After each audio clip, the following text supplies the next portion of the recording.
Tengo el placer de haber conocido la Fundación Alunco. Es realmente un centro de neurorehabilitación de excelencia. He participado en capacitaciones que nos dieron sobre todo el tema de cómo es la neurorehabilitación.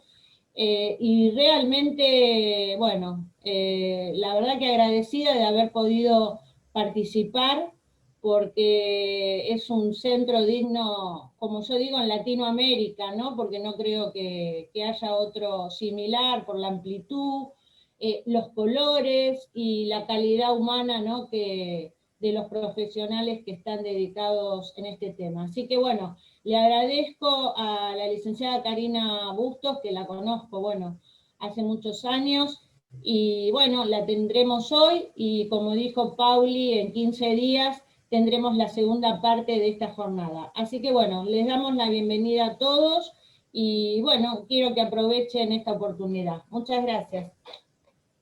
Bueno, buenas tardes, muchas gracias por la invitación. Bueno, nada, Susana, me conocí de chiquitita, Susana, voy a decir yo. Éramos muy jóvenes, Susana, las dos. Sí. No, la verdad un placer compartir con la organización de ustedes. Siempre me he sentido muy cercana a todo el proyecto de Alcem y realmente sé del propósito, de la lucha, de la misión como organización. Los que hacemos organización en este país sabemos lo difícil que es, ¿no? Sostener las intenciones, las buenas intenciones, sobre todo en estos últimos tiempos. Pero bueno, feliz de que me den la oportunidad de compartir con ustedes y que podamos reflexionar juntos. Paula, muchas gracias por ayudarnos con la organización. Y bueno, y gracias a todos por poder compartir. Santiago, te veo, te veo ahí. Un estandarte, Santiago. Así que quiero que hagamos esta charla lo más amena posible. Yo les traje un material para poder compartir con ustedes. Les cuento un poquitito para los que no me conocen. Yo soy psicóloga y hace muchos años me he dedicado a la investigación, sobre todo porque veía que la atención en lo que eran patologías más comprometidas, como las patologías neurológicas, necesitaban otro tipo de abordaje, y en particular en el ámbito de la neurorehabilitación, me dediqué especialmente a revisar el tema en esclerosis múltiple, así que viajé, intenté formarme afuera y revisar algunos modelos, y de eso surgió el proyecto de la Fundación Alunco, que nació con el propósito de poder mejorar la calidad de la prestación para los pacientes y también para los profesionales.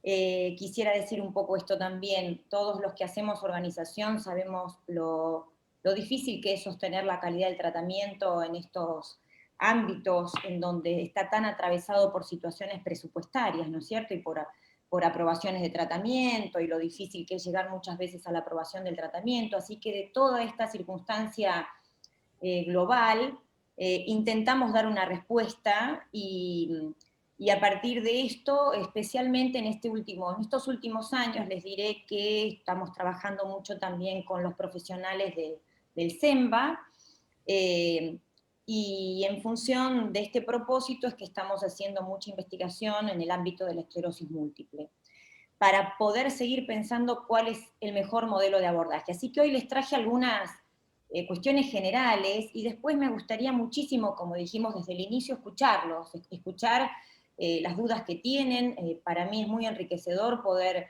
seguir escuchándolos de cerca. Muchas veces por la gestión institucional me toca estar en estos otros ámbitos que tiene que ver con la capacitación y que tiene que ver con la investigación, así que siempre es muy bueno seguir escuchándolos. Así que en función de esto, empiezo compartiéndoles un material que les traje, a ver si puedo compartir pantalla, y después van anotando o me van como diciendo, me van escribiendo lo que a ustedes les parezca bien, y vamos facilitando las preguntas y las inquietudes que tengan en general. Yo traté de enmarcar el tema de la neurorehabilitación y de la inclusión social diciendo esto, ¿no? Bueno, que hay que encontrar un nuevo sentido, que es necesario volver como a repensar las prácticas, sobre todo por todos los documentos y por todo lo que se está generando en términos de investigación a nivel mundial, en particular hoy en esto que nos convoca, que es el tema del diagnóstico de esclerosis múltiple.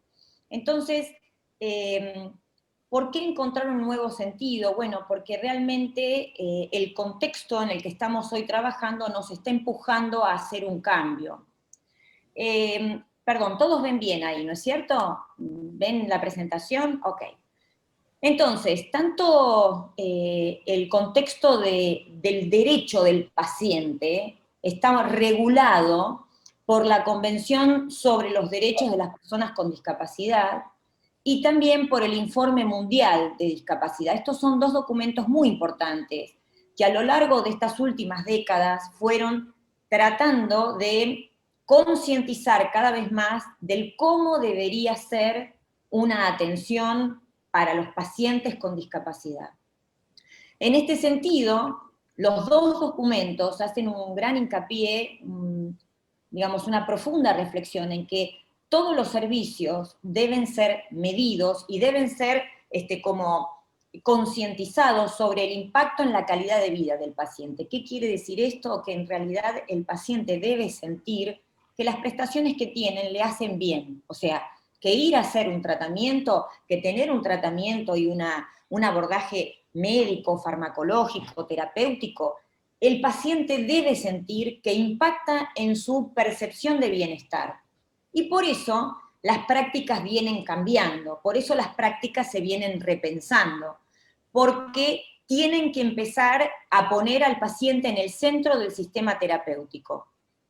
Por otro lado, la Organización Mundial de la Salud define la neurorehabilitación como un proceso que debe generar capacidad humana. Entonces, si empezamos a pensar en términos de rehabilitar capacidad humana, claramente vemos que no se trata solo de movilizar o estimular funciones, sino que se trata de un conjunto de actividades que se deben unir para poder brindarle al paciente una mejor prestación. Generar capacidad humana está directamente vinculado con el proyecto de vida del paciente, y esto es un tema que voy a ir desarrollando a lo largo del día de hoy y también en el encuentro que nos queda pendiente.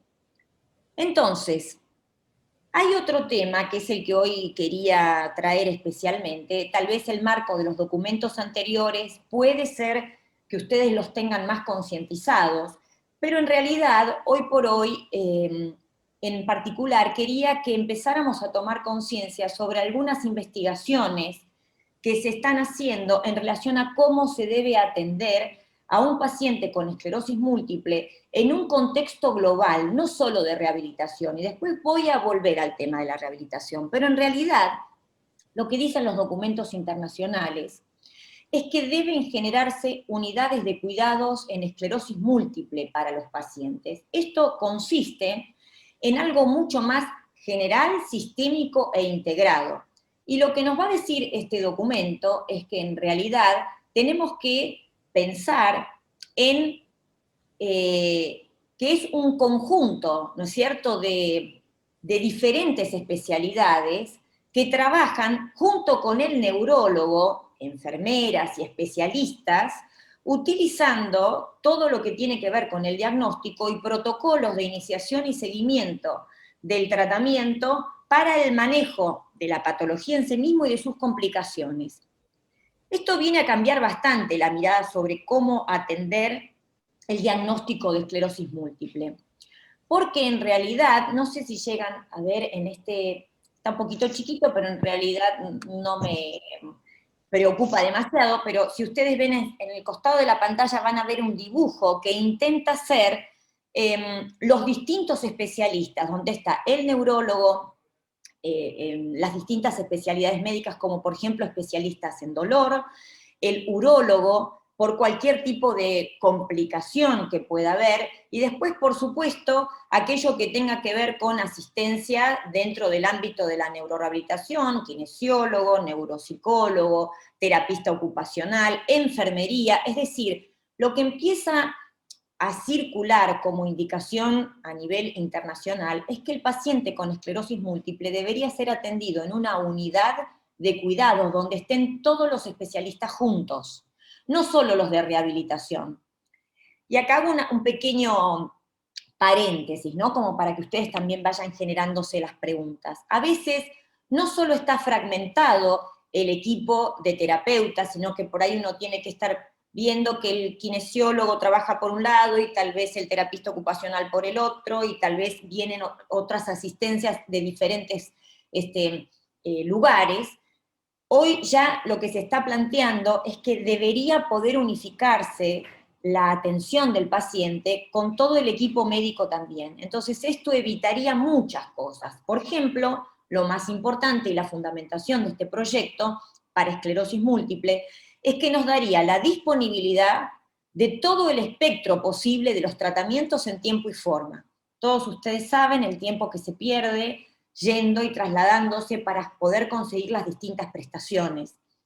El monitoreo también del curso de la enfermedad, es decir, que todos los especialistas que atienden al paciente tengan la misma información disponible, todos sepan qué es lo que le está pasando al paciente y en la etapa en la que está.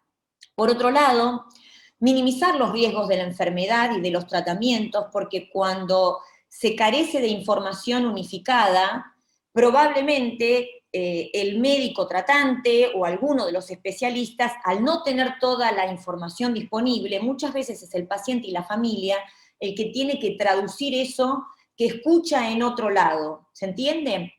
Y por otro lado, generar y validar un nuevo conocimiento que obviamente permita mejorar la práctica clínica. Es decir, el abordaje sistémico es el que va a permitir de alguna forma u otra tener el fuerte para que el paciente esté en el centro del sistema.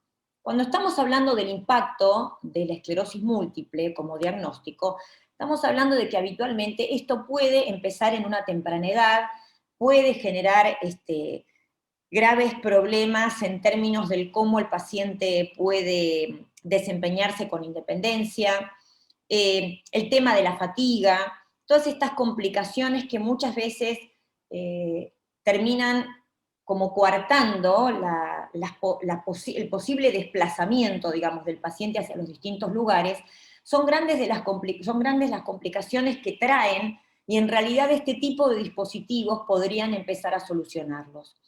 Nosotros estamos empezando a trabajar sobre este concepto para poder, entre todos, ver la forma de mejorar esto. Como antes nos quejábamos un poco de la tecnología con Susana porque estamos todos muy, muy cansados, pero la verdad es que el abordaje tecnológico podría facilitar algunos aspectos de conexión entre los especialistas.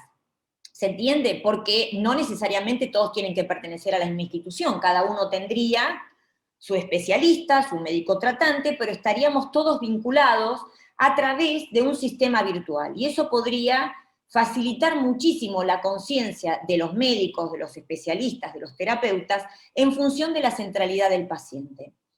Este es el punto de lo que tenemos que mejorar. Al final de cuentas, se trata de que cada persona viene tratando de minimizar el problema de la limitación funcional, o sea, todos los problemas que va adquiriendo en cuanto a la limitación motora, en cuanto al desplazamiento en general, es gran parte de lo que hay que tratar de controlar, minimizar y abordar.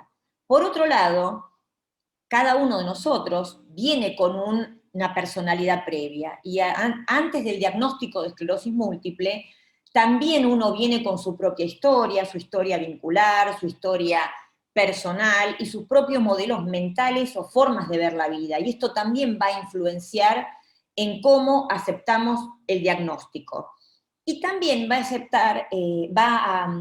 a influenciar cómo acepta la familia y los acompañantes el diagnóstico de esclerosis múltiple. Es decir, de todas estas variables, incluido el equipo tratante, es que el paciente puede llevar adelante una mejor aceptación de su diagnóstico y también de cómo debe ser acompañado para poder volver a conservar una percepción de bienestar a pesar de aquellas cuestiones que puede llegar a complicar en sí mismo la esclerosis múltiple. Entonces, ¿por qué hablamos de métodos y por qué hablamos de repensar la rehabilitación en este contexto? Definitivamente porque nosotros insistimos en que a partir de las investigaciones que hicimos y que hemos publicado en este último tiempo, tal vez algunos de ustedes hayan participado incluso en algunos de los cuestionarios que estuvimos realizando en estos últimos tiempos, que nos ayuden a detectar mejor cuál es la identidad y la personalidad del paciente. Si queremos que el paciente esté en el centro del sistema, necesitamos saber bien quién es. Y entonces tenemos que poder hacer el esfuerzo pertinente para poder centrarnos en la identidad del paciente. Tener en cuenta que los métodos tienen que estar centrados en la identidad quiere decir que cada uno de nosotros construye una forma de ser en el mundo. O sea, cada uno de nosotros se define por quién es, y eso es lo que se va a poner en juego a la hora de cualquier tratamiento. Aceptar y adherir a un tratamiento, sea farmacológico o sea terapéutico de cualquier índole, va a depender muchísimo de cómo el paciente se siente en relación a esta posibilidad de que realmente sea escuchado. Por eso nosotros decimos que los métodos tienen que estar centrados en la identidad del paciente, porque tienen que poder respetar su estilo de vida, su cultura, su historia, su personalidad. Cuando hablamos de transdisciplina, y esta es una palabrita que nosotros utilizamos mucho en el centro de rehabilitación, es que hoy por hoy sabemos que los abordajes que son, si transdisciplina quiere decir que va más allá de una especialidad, que no es la kinesiología aislada, no es la terapia ocupacional aislada, no es la psicología aislada, sino que es el conjunto de las especialidades que tienen que hacer el esfuerzo de unirse para comprender quién es el paciente. En este sentido, se llama transdisciplina a este dispositivo de trabajo, y aquellos que estudiaron equipos de asistencia en rehabilitación lo definen como un gol estándar. ¿Qué es un gol estándar? Es como saber que la transdisciplina es a la rehabilitación o a la terapia como el ibuprofeno a la fiebre, ¿se entiende? O sea, se sabe que es el modelo de atención correspondiente. Sobre todo porque lo que tenemos que pensar es que tenemos que encontrar un método que permita tener un abordaje sistémico y transdisciplinario. Esto es una publicación que nosotros hicimos de nuestro método de trabajo, que es el método Betas. Este método estaba, digamos, especialmente diseñado para evaluar percepción de calidad de vida. Quiere decir que en esta publicación nosotros lo que hicimos un especial hincapié es en preguntarnos cómo sentía el paciente el tratamiento. Y de 79 pacientes que se evaluaron a lo largo de casi 2 años en tratamiento de rehabilitación transdisciplinaria, los que más se vieron favorecidos en la percepción de calidad de vida fueron los pacientes con esclerosis múltiple. En esta investigación participaron pacientes con traumatismo de cráneo, pacientes con enfermedad de Parkinson, con accidente cerebrovascular. Sin embargo, el paciente con esclerosis múltiple fue el que mejor percepción tuvo del resultado del tratamiento. Y en realidad, por esto es que nosotros hablamos de centrado en el paciente. Centrado en el paciente quiere decir que tenemos que tratar de unificar todas las atenciones para poder realmente brindarle al paciente las prestaciones todas juntas. Es decir, nosotros dividimos el tratamiento en etapas. Hay una etapa donde se evalúa en un ingreso. La evaluación tiene que ser una evaluación de todas las especialidades juntas, ¿sí? Todas las especialidades juntas deben evaluar, y después hay que volver a evaluar al paciente a lo largo de todo el tratamiento. O sea, cada X cantidad de meses se tiene que volver a evaluar para poder auditar objetivos, a ver si pudo seguir avanzando, qué cosas hay que volver a repensar de la estrategia clínica. Después tenemos una etapa que es netamente del tratamiento más intensivo. Nosotros siempre recomendamos que haya una etapa de tratamiento y de estímulo más intensivo, donde se recibe la mayor cantidad de estimulación posible. Y por supuesto, nuestra finalidad última es que el paciente vuelva a pensar en términos de participación social. Cómo de una forma u otra vuelve a sentir que tiene un proyecto de vida, a pesar de las secuelas o de las consecuencias que puede traer el diagnóstico. En realidad se trabajaría de esta manera, tanto en neurología y fisiatría, kinesiología, neuropsicología, fonoaudiología, terapia ocupacional, deberían estar, nosotros entre otras disciplinas incluimos arte también, deberían estar centrados en el paciente, y todos tienen que trabajar con objetivos comunes, y todos deben saber que tarde o temprano esto tiene que terminar en que el paciente vuelva de alguna forma u otra a socializar, ¿se entiende? Volver a tener actividades compartidas o un proyecto. Este es lo que nosotros planteamos de diferente, ¿no? No es lo mismo tener como especialidades divididas, como en el caso de la multidisciplina o de la interdisciplina, que tener un equipo que trabaja en función de compartir objetivos en conjunto. Por esto hablamos de la importancia de la centralidad del paciente y de la inclusión social. Es decir, si ustedes ven, el objetivo de la inclusión social es volver a poner a la persona en condiciones de que se haga la pregunta de cómo quiere volver a retomar su proyecto de vida. Para nosotros es importantísimo volver a pensar cuál es el proyecto de vida del paciente. ¿Por qué todavía tiene que haber alguna motivación intrínseca, algo que tenga ganas de seguir sintiendo, a pesar de que el tratamiento sabemos que es largo, que muchas veces dura mucho tiempo y que esto puede producir desgaste o desmotivación, porque sabemos que es algo que va a acompañar al paciente a lo largo de todo digamos, el curso de su diagnóstico. Pero en realidad la inclusión social para mí es el punto más importante.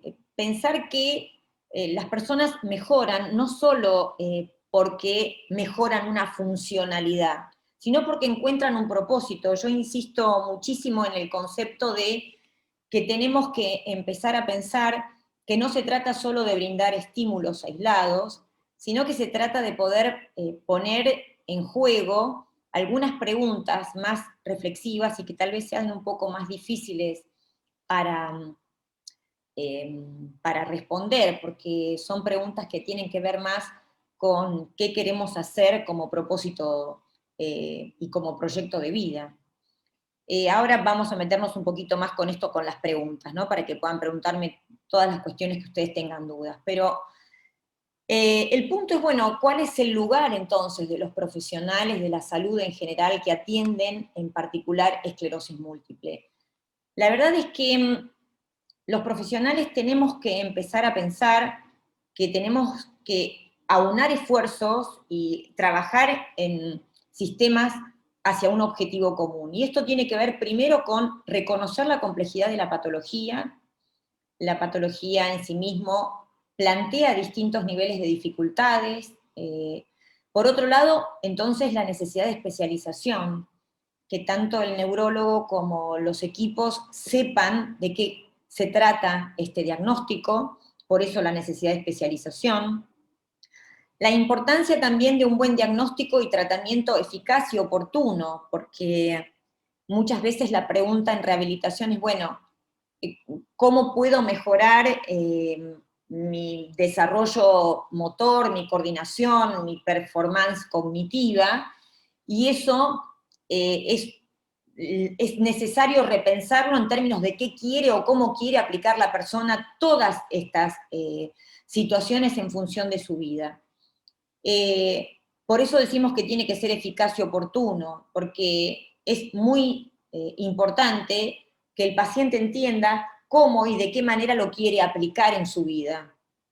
La necesidad de monitoreo de la evolución, por eso la importancia de evaluar, el paciente debe ser evaluado para poder auditar el estado y la evolución de su diagnóstico, y por supuesto entender que tiene que estar en el centro del sistema de su tratamiento.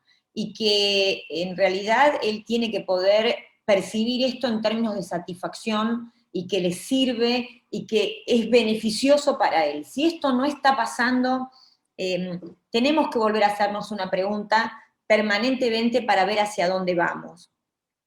Por último, por eso hablamos que es necesario tomar conciencia de crear unidades de cuidado de esclerosis múltiple y dentro de esto la rehabilitación, la neurorehabilitación, el abordaje transdisciplinario, un abordaje que vaya más allá de una especialidad o de un área o de una prestación aislada, y que realmente tenemos por delante el desafío de la participación, la inclusión y la calidad de vida. Este es un punto que me encantaría ahora escucharlos un poco a ustedes, a ver, bueno, qué dudas tienen sobre esto, qué cuestiones, qué situaciones les parecería importante repensar.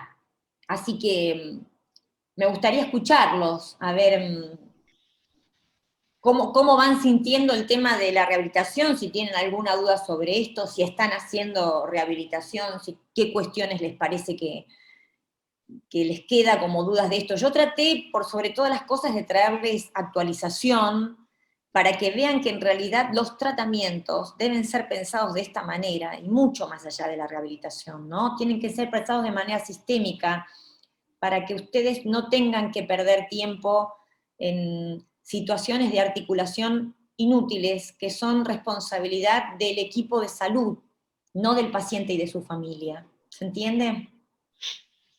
Así que, por lo pronto, nosotros estamos trabajando fuertemente para poder inaugurar unidades de cuidado de esclerosis múltiple dentro de nuestro ámbito más cercano. Roque, ¿querés hacer una pregunta? Voy a ver. Sí, a mí me parece que está muy bueno si se lograra. Me parece que hay muchos ítems, muchas partes que habría que conjugar como para poder lograrlo.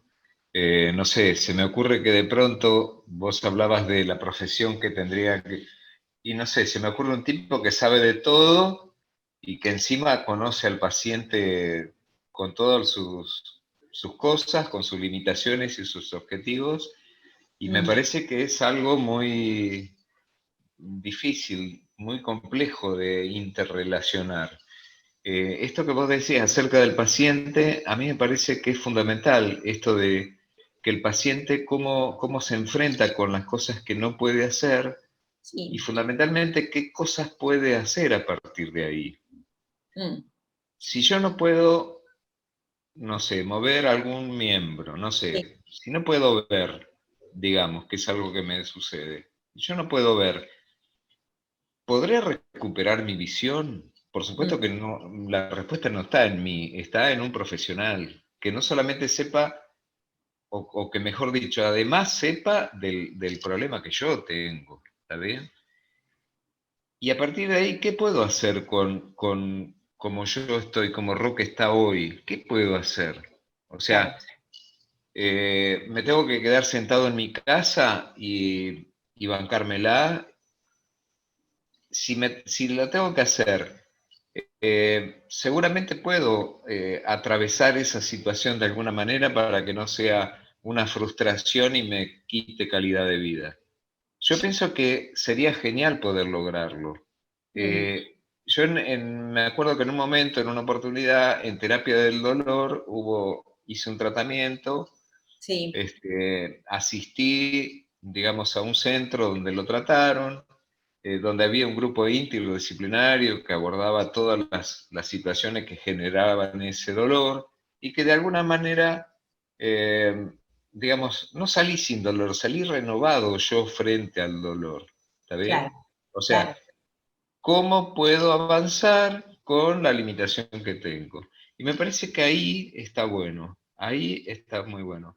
Se me ocurre que es medio complicado por ahí porque seguramente los costos de tratamiento van a ser otros o son otros. De hecho, hay centros que son muy onerosos, Sí. que no todas las personas los podemos bancar y que mejora la calidad de vida en el tratamiento. Esto que digamos, el objetivo del estudio que vos estás planteando, que Sí. estás sería un grupo interdisciplinario que atienda todas las situaciones que limitan la vida o la mejora de calidad de vida del paciente.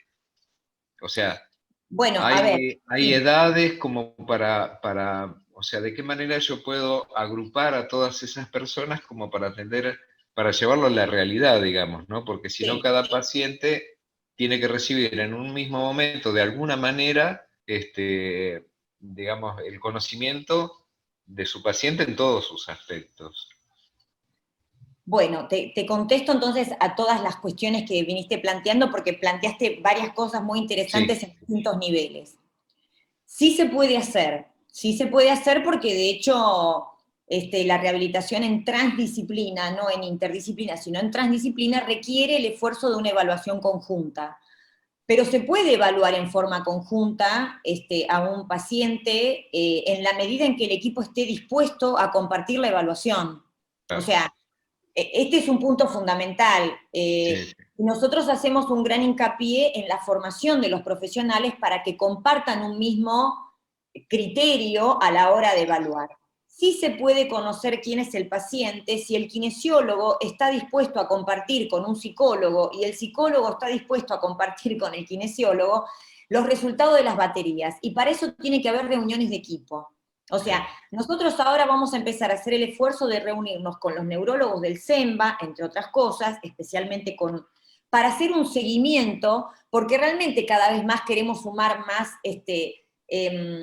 digamos, especialistas que acorten la cancha pero esto se tendría que hacer con cada uno de los neurólogos que los atienden a ustedes. O sea, la idea es compartir territorios con todos los neurólogos y que los equipos de rehabilitación incorporen al médico de cabecera como criterio para esto. Nosotros hacemos un gran hincapié en eso. En ese sentido, hay que poder formarse, y esto hago como una autocrítica a mi profesión y a mis colegas. Los profesionales tenemos que aprender a compartir territorio. Nosotros fuimos formados para trabajar solos, no para trabajar en equipo. Y cada vez que yo pregunto si quieren o les gusta trabajar en equipo, cuando doy clases en la facultad, todo el mundo me dice que sí.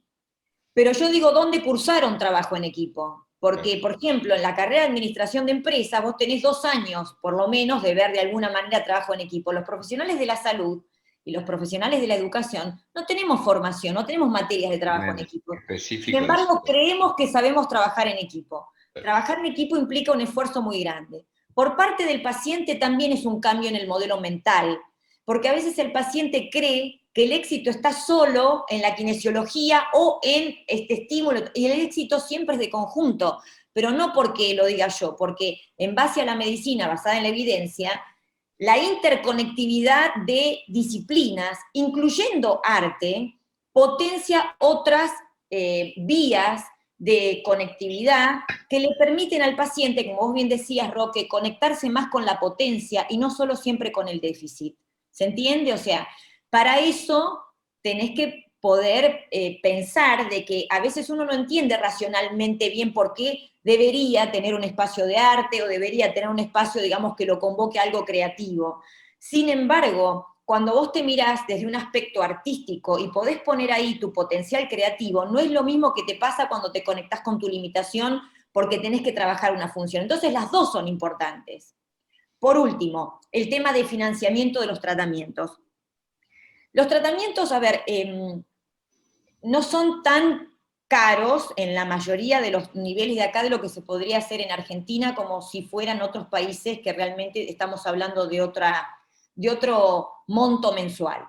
Y además ustedes tienen la protección de una ley, que es la ley que ampara al usuario para poder decidir cómo y dónde quiere hacer su tratamiento. Y a veces es un esfuerzo, pero te permite acceder al tratamiento adecuado en la medida en que tengas el asesoramiento adecuado. En este sentido, digo, la ley de discapacidad acá, digamos, en Argentina, es una ley modelo, a pesar de todas las cosas que nos faltan, esa está bien hecha y ampara y se estudia en todos los lugares de Iberoamérica porque el paciente tiene derecho a reclamar legalmente por su tratamiento, ¿se entiende? Entonces, este es un punto importante para que tengan en cuenta. Hola. Hola, ¿cómo estás? Bien, es interesante también la parte de también que del paciente, de eso que hablaste de cambiar el paradigma del paciente también, Sí, hablar de eso, porque por ahí también obviamente el paciente viene con sus 20 años de historia, en mi caso, claro, y con la historia de neurólogo, de encontrar tuve la suerte de ir a como un lugar medio también complejo así, pero claro. también tiene la vida y todo, y tiene, tiene una situación, eh, un cuadrado, una forma, y eso también lo tiene que aflojar. Siempre hablando desde la utopía, es eso, pero de ahí salen cosas, Totalmente, es lo que nos ayuda a cambiar y a aprender, ¿no? Si no nos de ponemos un todas, ¿eh? poco utópicos, idealistas, bueno, nos quedamos donde estamos. Por eso, ¿no? Pero hay que pensar así y creo Claro, que... claro, interesante lo que traes en relación al lugar del paciente. Todos tenemos que cambiar la mentalidad, todos tenemos que poder aceptar que hay nuevas formas. Si ya hay Eh, neurólogos que están cambiando, imagínate. Claro, y digo, en el lugar del paciente, yo quiero hacer mucho hincapié en esto. Nosotros siempre tratamos como de ver o de preguntar a ver qué es lo que no está funcionando, porque sabemos claramente que puede haber problemas de adherencia al tratamiento. Y cuando uno tiene que entender que el abordaje es integral y es sistémico, a veces el paciente dice, no, pero yo prefiero más de kinesiología, pero no quiero ir a arte. ¿Se entiende lo que quiero decir? O sea, como que hay como un mito ahí de que el estímulo directo en el lugar donde está va a ser como el gran cambio. Y el cerebro es uno y también funciona en forma sistémica. Entonces, cuando vos estimulás solo un área, no es verdad que dé mejor resultado. ¿Se entiende? Eso también es un cambio de paradigma para el que recibe el tratamiento. Por otro lado, el gran cambio de paradigma es no dejar de hacernos preguntas de cómo queremos vivir la vida. Ese es el gran cambio de paradigma, pero no para la esclerosis múltiple, en general. Entender de que todos los días podemos preguntarnos, no importa en qué circunstancia estemos, que tenemos la posibilidad de seguir eligiendo cómo queremos vivir. No es verdad que una limitación funcional te quite la posibilidad de elegir cómo querés vivir. Porque la verdad es que el gran cambio de paradigma, cuando uno habla de centrado en la identidad, es que uno tiene una experiencia que porta en una vida de aprendizajes previos. Y eso no te lo quita nadie, para bien o para mal. Si fue para mejor, genial. Y si no fue tan bueno, tal vez ahora está la oportunidad de repensar cómo queremos vivir, porque tal vez ahora valoramos la vida más que nunca. Y lo digo también por el contexto en el que estamos viviendo hoy por hoy en esta pandemia del COVID. Los seres humanos nos olvidamos de las limitaciones más importantes, y las limitaciones más importantes son vinculares, son emocionales, son afectivas, son de propósito. Y creo que tenemos que empezar a pensar en nuestros propósitos nunca están limitados.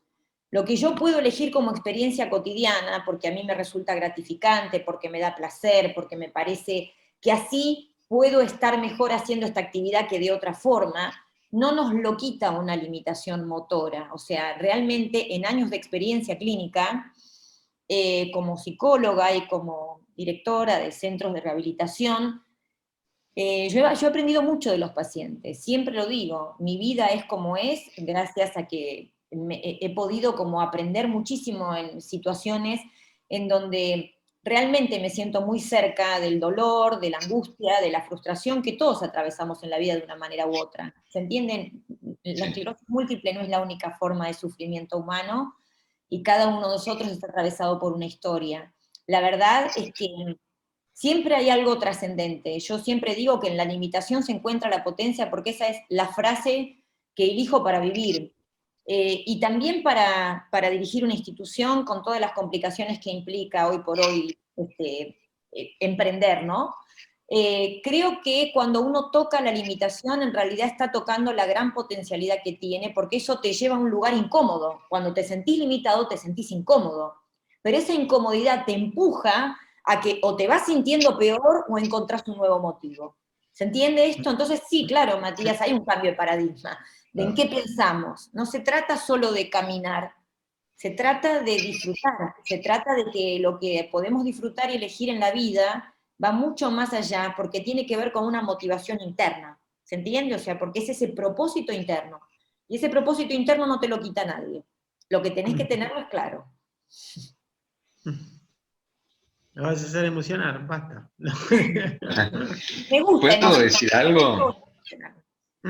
Adelante. ¿Puedo decir algo que levanto la mano pero no me dicen nada? A ver, Sí, no, adelante, Roque. ¿quién está hablando? Porque no veo todo yo acá. No, pero yo lo que Roque. digo que está bien lo que vos decís, esto que decís. Está bueno que Matías comente esta emoción que le genera tu comentario, pero a mí me parece que los pacientes tenemos que dejarnos de joder un poco, tenemos que girar la situación, ponernos nosotros frente a la enfermedad. ¿Por qué tenemos que estar asistidos cuando el requerimiento, cuando la situación requiere que te atiendan? ¿Por qué no girar la cosa? Demos la vuelta, pongámonos frente a la enfermedad y hagamos cosas, cambios. Acá en el chat acaban de mencionar, hicieron un subrayado sobre la frase que mencionaste. En la limitación se encuentra la potencia, así que creo que va a salir un hashtag ahora. No, se la debo al trabajo clínico, no es mía, es de todos los pacientes que he amado y amo profundamente y que me inspiran a seguir con la institución. Nada, creo que esto se trata al final de seguir eligiendo tener una conciencia amorosa en este mundo, más allá de cualquier cosa. Como decía Roque, como decía Matías, un poco creo que es lo que compartimos todos. Lo veo con Santiago, cómo se esfuerza siempre, siempre incondicionalmente, siempre está poniendo voluntad. Y las diferencias se trata de esto, de la voluntad que uno pone, no es otra cosa. Es como, hay que concientizar mucho las voluntades. Las voluntades es lo que trazan la diferencia, así que los dispositivos clínicos tenemos que ir más hacia la voluntad del paciente. Tenemos que ir hacia escuchar la voluntad del paciente y hacia escuchar la identidad del paciente. Y ese es un compromiso que entiendo que las organizaciones tenemos que hacer fuerza para que esto cada vez sea más importante, para poder compartirlo todos. Esto no tiene que ser de una institución, esto tiene que ser de todo el componente clínico que atiende esclerosis múltiple. No importa si estoy hablando yo hoy acá, importa que esto se pueda trasladar para que todos puedan disfrutar de lo mismo y sentir que esto tiene un sentido. Así que por eso la charla mía iba al tema de si encontramos un sentido, ¿no? Hay que encontrar nuevos sentidos. Creo que nos puso esto de por delante, este momento que estamos viviendo. Así que, bueno, Buenísimo. continuaremos, si les parece. Perfecto. No sé, ¿continuamos con el 25 o es que sigue? No sé si Perfecto. alguien tiene alguna otra pregunta, por supuesto, pero si no, como ustedes quieran. Iba a ser la misma propuesta. Me parece que fue un lindo debut de nuestro segmento de jornadas de capacitación, así que nuevamente te agradezco, Karina, por acercarte a este espacio virtual. Y como dijiste, renovamos la invitación para que el 25 de marzo, en el mismo horario de 18 horas, con el mismo enlace de conexión del día de hoy, podamos seguir reflexionando sobre lo que nos acercaste hoy, que pueda quizás todo esto que estuvimos charlando también estar girando en nuestra cabeza, revisando, ¿no? Nuestros modos, nuestros propósitos en la vida. Y en lo personal también como trabajadora de la salud, creo que esto de la solidaridad de la información, creo que es algo que tenemos que interpelarnos, derribar la barrera de los egos, también me parece que hay que trabajar mucho hacia el personal de la salud. Y bueno, le agradezco a Susana, que siempre también tan generosa nos permite seguir trabajando, ¿no? Lo digo como también trabajadora del SEM, seguir creando y haciendo apuestas por estos encuentros. Vamos a estar mandando igual el recordatorio del encuentro del 25 con el kinesiólogo Javier Navarra y nuevamente la licenciada Karina Bustos. Igual estén atentos a las redes que ahí vamos a estar compartiendo el recordatorio. Tú, si querés hacer el cierre final. No, realmente, bueno, impactada, realmente no. Yo comparto mucho lo que dijo Karina, porque bueno, conozco del trabajo y el trabajo que hacen ellos y la dedicación que le dan al paciente, que es el 1 a 1, comparte, o sea, es toda una rehabilitación integral. Ellos se fijan en el paciente antes de indicar lo que es la rehabilitación. Y eso es lo que los caracteriza a ellos por la calidad humana que yo les decía al principio.